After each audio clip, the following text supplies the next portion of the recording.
Pakinggan muna natin yung balita tungkol sa mga naganap kanina, tungkol sa ginawa ni Leandro Lepiste. Oo, pakinggan natin ito. Yan, sana. Tensyon sa pagitan ni 1st District Batangas Representative Leandro Lepiste at 6th District Batangas Representative Ryan Recto sa plenaryo sa Kamara.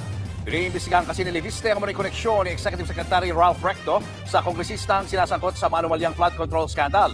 At live mula sa Batasang Pambansa, nasa frontline ng balitang yan si Marian Enriquez. Marian, ano bang detalye dito mga pangyayaring ito? Julius, baliw man ako, di ako magnanakaw. Yan nga yung buweltang tugon ni Batangas 1st District Representative Leandro Lepiste. Wait lang, doon pa lang palyado na si Lepiste eh. Baliw man ako, hindi naman ako magnanakaw. Paano mo nalamang hindi ka magnanakaw? Eh baliw ka nga. Wala ka sa ulirat. Mali ba namin? Diba? Kung iba ang definisyon mo ng mga magnanakaw, ang kleptomania, mga kababayan, sakit sa utak yan. Kleptomania. Oh. Alam niyo ba yung kleptomania? Yung hindi mapigilang pagnanakaw? Oh. Sakit sa utak yan. Alam ba niya na ano siya? Na may ginagawa siyang mali? Minsan oo, minsan hindi. Depende sa level of consciousness niya.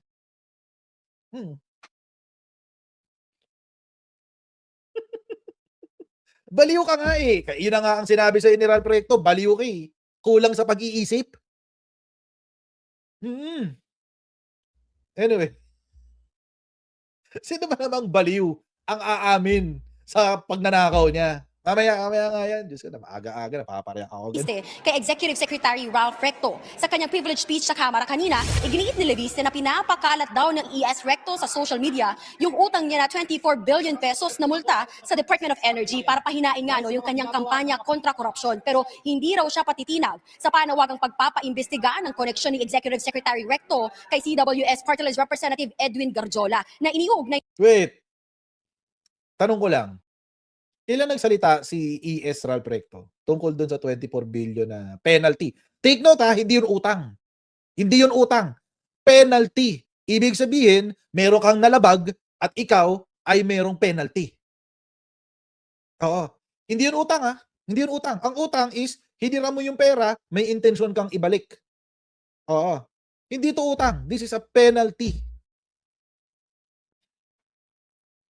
May ginawa kang mali, kailangan ka ngayon parusahan, ito ngayon ang parusa mo. 24 billion na penalty. Magkaiba yon ha? Magkaiba yon. Sinungaling talaga to. Etong si Lepiste, alam nyo mga kababayan, may sakit din to sa utak. Compulsive liar. Compulsive liar. Etong si Leandro Lepiste. Hindi niya mapigilan magsinungaling. Kahit nabibisto na siya, kahit sunog na siya, hindi pa rin niya mapigilan magsinungaling. May sakit to sa utak. Baka nasobrahan sa puri ito ng bata. No joke.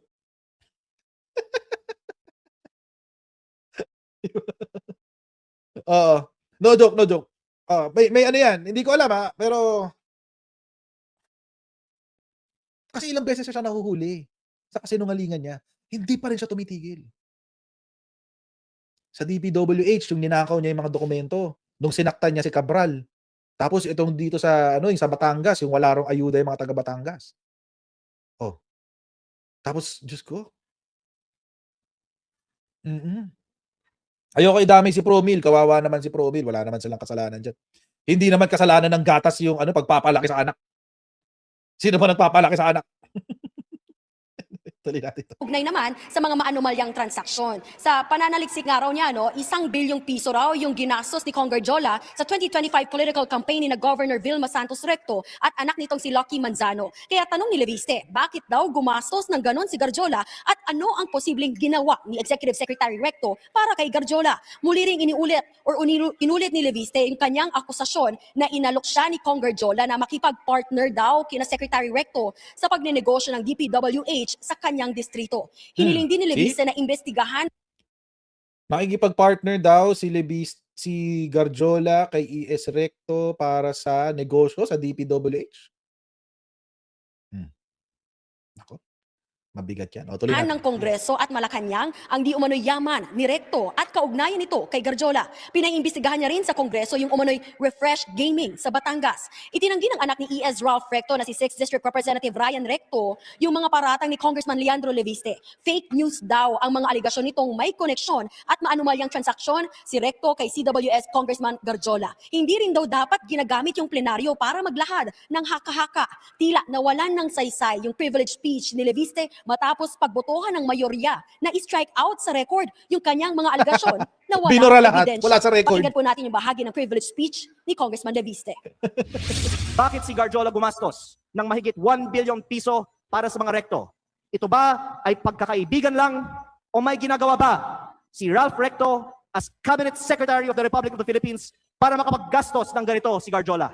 Information shared in this plenary is accurately based on facts, not assumptions, not insinuations, and certainly not on incomplete information. Hindi po dapat ginagamit ang plenaryong ito upang lahat na The speech by the good congressman from Batangas doesn't appear to be a speech relating to personal and collective privilege. It has branched out to matters that are outside of it. So I think even this particular speech in its entirety should be stricken off the record. The ayes have it. Said the motion is now Sorry, approved. In its entirety. Binura lahat. Walang kwenta para hindi dumaan sa record.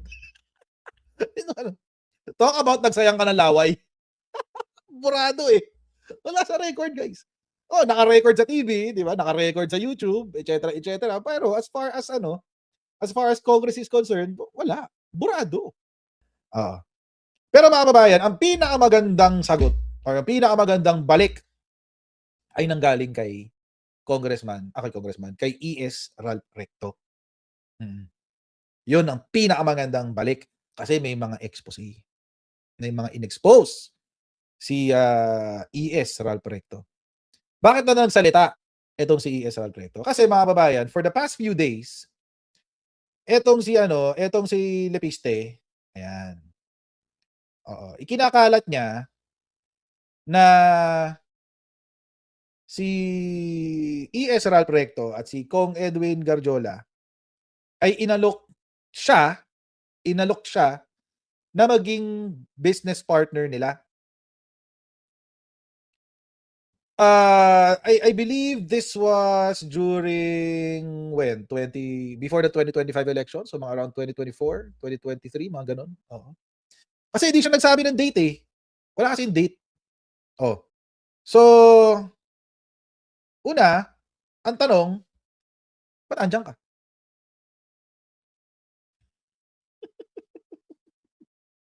Di ba? Bakit nandyan ka?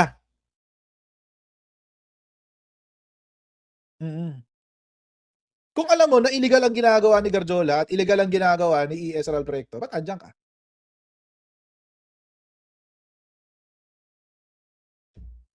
No, it's not even to be a spy. I mean, this is before all of the flood control thing happened. Wala pang nakakaalam ng issue sa flood control. Hindi pa natin alam lahat yung ghost projects. Wala pang nakakaalam nito. Baka nga hindi pa siya congressman nito eh. Kasi ano ba to? Wala kasing date eh. Sabihin niya kasi kung kailan. Di ba? So, unang-una, hindi natin alam kung kailan to. Number one. Is this before the flood control issue or after the flood control issue? Kung after, may problema ka talaga. Di ba? Kung after.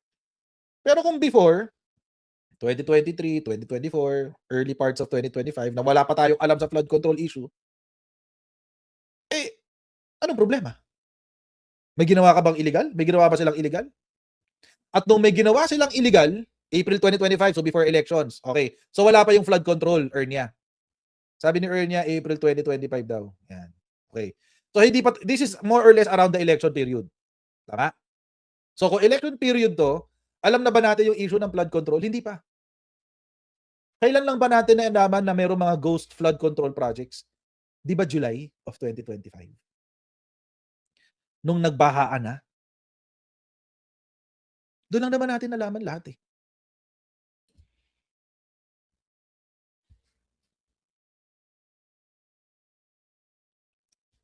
Ano siya dito? Finance Secretary. Finance Secretary si Recto dito. Yeah, nung last na, July 2025.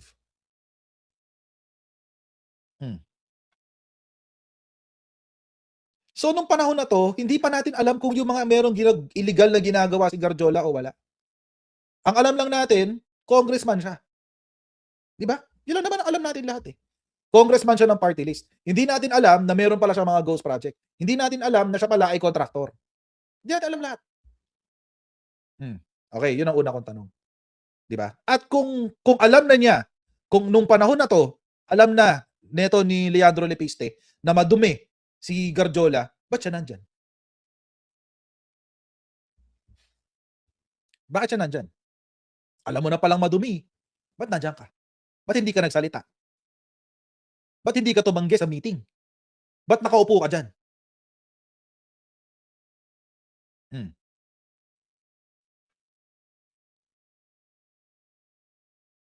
Okay. So, yun ang unang pinost niya. Pangalawa, eto. Noong naging ES na si ES Ral Proyecto. Noong naging ES na siya. Sabi niya, ginagalang daw niya si Ral Proyecto, nung sinimulan daw niya yung investigasyon sa DPWH sa Batangas, which by the way, mga kababayan, is fabricated. Oo. Hanggang ngayon, nagre-reklamo pa rin yung pinakulong niya na, di ko nga ano naman nangyari sa pinakulong niya. Ni hindi natin alam kung totoo yung kwento niya na merong suhol. Tapos ang drama niya, anong drama ni Leandro Lepiste? Hindi. In-entrap ko siya. In-entrap mo? O sumabit na kasi? Na-expose na kasi yung katiwalian sa flood control. Kaya inunahan mo yung kausap mo.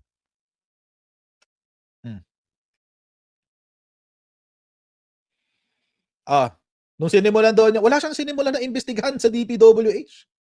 Oo, ang ginawa niya, nagtantrum siya. Nagpunta siya kay pangalan nito, Cabral, ninakaw ang mga files, 'di ba? Wala siyang inimbestigahan. Pangalawa ha. Ito, kay Garjola, ito pangatlo. 2022 pa to. Oo, 2022 pa to, Leandro Lepiste.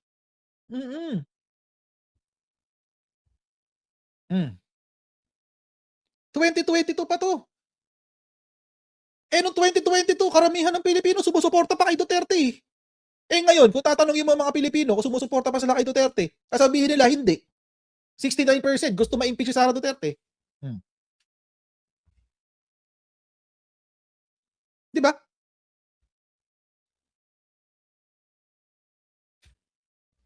Alam nyo, kontain mo nga ito si Leandro Lepiste, interviewin natin. Ayoko sagutin ni ni pangalan nito, ni Greco Bellica. Hanggang ngayon, hindi ako sinasagot eh. Message ko nga ulit. Gusto ko, I want to pick his brains eh. I want to pick his brains tungkol dito. Di ba? 2022 pa to. Anong kabobohan yan? Leandro Lepiste. 2022 pa to. Ikaw nga nung 2022, ini-scam mo ang Pilipinas eh. May pa-solar para sa bayan ka. Wala naman palang silbi yung solar para sa bayan mo. Nakanagtipaklo. Di ba? Noong 2020, 2019, 2020, 2021, 2022, up until the recent past 2024, bago mag-eleksyon, nung umalis siya sa solar para sa Solar Philippines at solar para sa bayan, ini-scam niya ang buong Pilipinas, guys.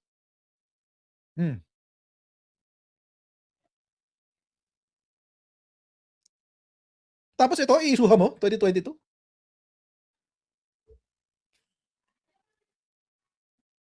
Ulitin ko lang noong 2022 nga kinampanya ko pa sila Sara. Si Sara tsaka si PBBM. 2026, kinakampanya ko pa rin si Sara pero yung impeachment niya ang kinakampanya ko. Things change. Kapag meron kang nakikita, pag meron kang nakikitang mali at meron kang nakikitang katiwalian, bitaw sa suporta. Hindi pwedeng ganun. Susuporta ka pa rin kahit madumi. Oo. Si Leandro Lepiste, ganun. Bakit? Yumaman siya dahil sa mga Duterte. So, hindi niya talaga iiwanan ng mga Duterte. Yumaman siya dun eh. Ito pang isa. O yan, o. Yan. August 15, 2025, meeting daw nila Governor Vilma Santos at Senator Ralph Lecter sa League of Municipalities. O. Si Edwin Garjola daw ang host sa Tagaytay Highland. Siya rin daw ang sumagot ng raffle. Oo. So what? Bakit? Bakit so what? League of Municipalities yan eh. Anong issue mo? Meeting yan ng lahat ng munisipalidad, ng mga pinuno ng munisipalidad ng Batangas, tapos i-issuehan mo? Ginamit nga niya yung same League of Municipalities para siraan si ES Recto nung nakaraan lang, doon sa mga ayu-ayuda. Common sense lang. Hindi mo kailangan pag-aralan to ng malalim. Common sense lang kailangan mo dito.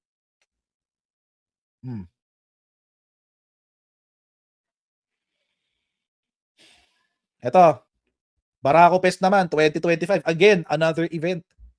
Event to eh. This doesn't show na mayroong katiwalian. Or there is a connection between ES Ralph Recto at Garjola. Parang ganito yan, guys. Halimbawa, sinabi niya, idol daw niya si Rodrigo Duterte. Di yung mga namatay sa Batangas, sa EJK, kasalanan din niya. Idol daw niya si Duterte.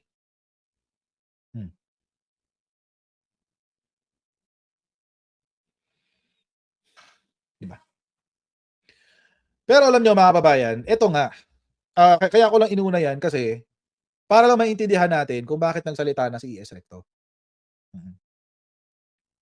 Itong sabi niya, actually nagulat ako sa mga pasabog ni ES Recto. Hindi ko in-expect.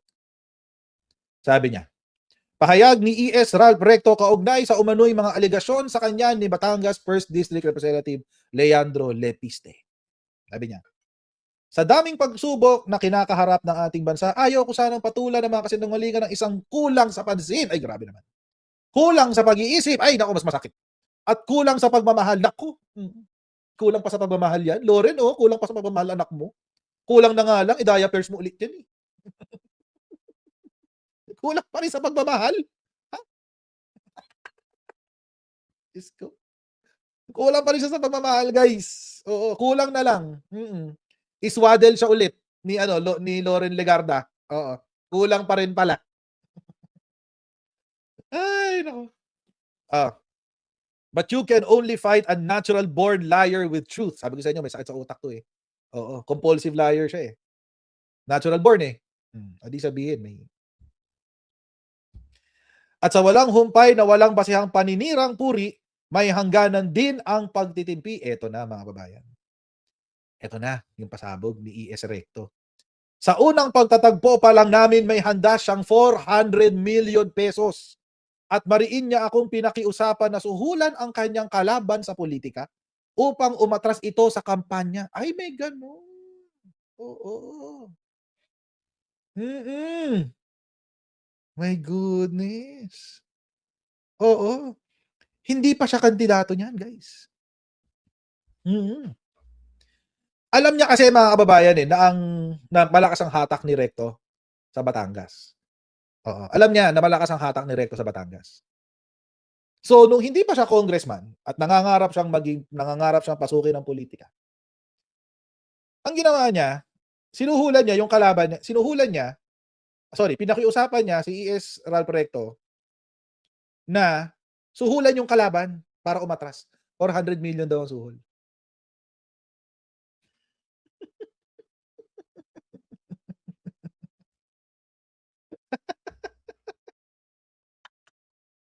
Alam niyo.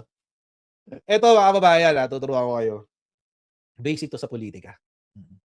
Huwag mong kakalabanin ang tao na hiningan mo ng pabor noong unang panahon. Huwag mong kakalabanin ang tao na mayroong hawak laban sa'yo. Pero ako okay lang kasi at least na-expose si Leandro Leviste.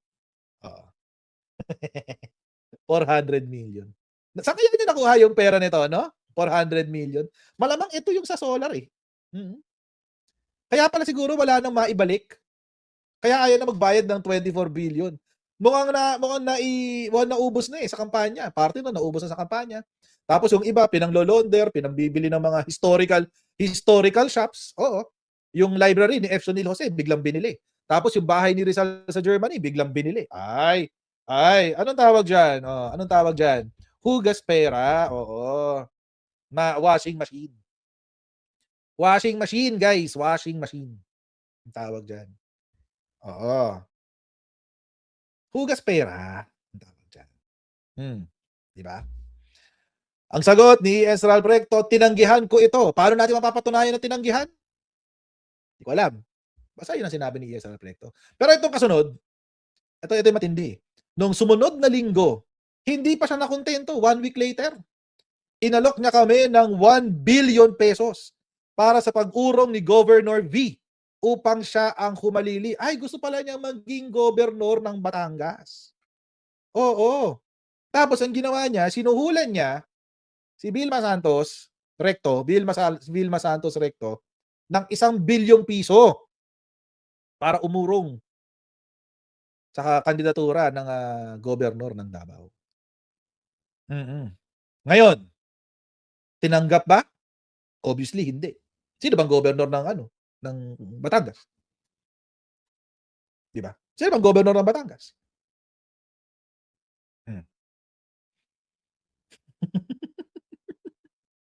Obviously, hindi. Obviously, hindi tinanggap ni Governor Vilma Santos. Mga kababayan, 1 billion pesos. Oo. Alam niyo mga kababayan, ako iniisip ko, baka ginawa niya to after niyang mag-divest sa Solar Philippines. After nangyari yung bentahan. So sometime around 2024, November or December of 2024, bago mag-file ng COC. Ay, hindi. Kung COC, so that's around November. So around mga September, October of 2024. Nangyari to. Kasi, wait, kailan ba siya nag-divest sa Solar Philippines? Kailan niya binenta ang Solar Philippines? Wait. Kasi it will make sense eh.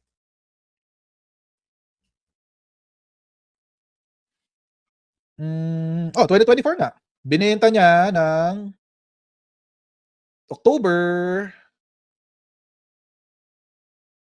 March 2024. Espinek, June niya binenta. Bago siya umupo.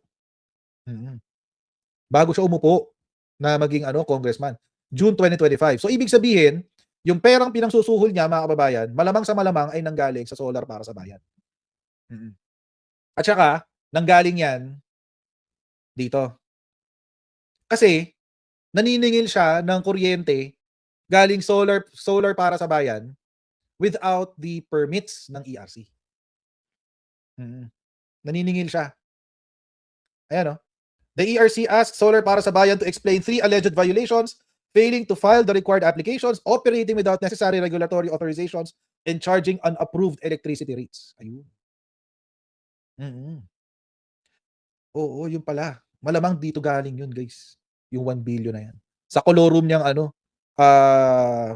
tawag dito, Solar para sa Bayan. Colorum. Illegal. Illegal, guys. Ang malala, mga babayan, kaharap na yung nanay niya nung ginagawa niya yung suhol. Ayan o. Umiiyak ang nanay niya habang ginagawa niya ito. Kaharap yung nanay habang nanunuhol. Hindi na nahiya doon sa nanay niya. Akala ko ba ito si Leandro yung the good one. Akala ko to si Leandro yung the good one. Di ba ito yung favorite ni Loren, si Leandro? Oo. Akala ko siya yung the good one. Okay. Muli, tinanggihan ko ito. Nakaka-insulto, nakakagalit. Tanging ang respeto ko sa kanyang ina bilang dating kasamahan sa trabaho ang naging dahilan para hindi ko siya isiwalat at kasuhan. Ayun. Sir, pwede pa. Matagal ang statutes of limitation sa bribery. Pwede pa yan, pwede pa. Oo. Gano'n ba katagal ang statutes of, parang 20 years yata statutes of limitation sa bribery. Pwede pang kasuhan. Alam ng nanay niya na hindi ko nagustuhan ang usapang ito kaya't humingi ng tawad sa akin. Sa kanyang baluktot na pag-iisip, lahat ng mga bagay ay for sale. Tao, dangal, posisyon. Grabe, no? True to form, reports have reached us about how he engineered a massive vote buying operation in Batangas unprecedented in history. Grabe, kaya pala siya nanalong congressman. Vote buying. Oo. Grabe, no? Tapos tinolerate mo to, Loren. Tinolerate mo to, Loren Legarda. Damay dinanay niya dito eh. Oo. Damay dinanay niya dito. Sigurado. Kaya't nais kong linawin noong nanalo si Leandro, nanumpa siya sa akin dahil meron siyang paulit-ulit na hinahangad. Ang makamkam ang libo-libong ektarya mula sa hasyenda ng tubo sa Nasugbu. Uy, may ganun. Ito ba yun? Sana yun? Ito yun? Nung doon siya nag-oath taking kay then Department of Finance Secretary Ralph Recto. Magla-land grab ka pa? Ayop ka? Ha? Magla-land grab ka pa? Leandro? Oo.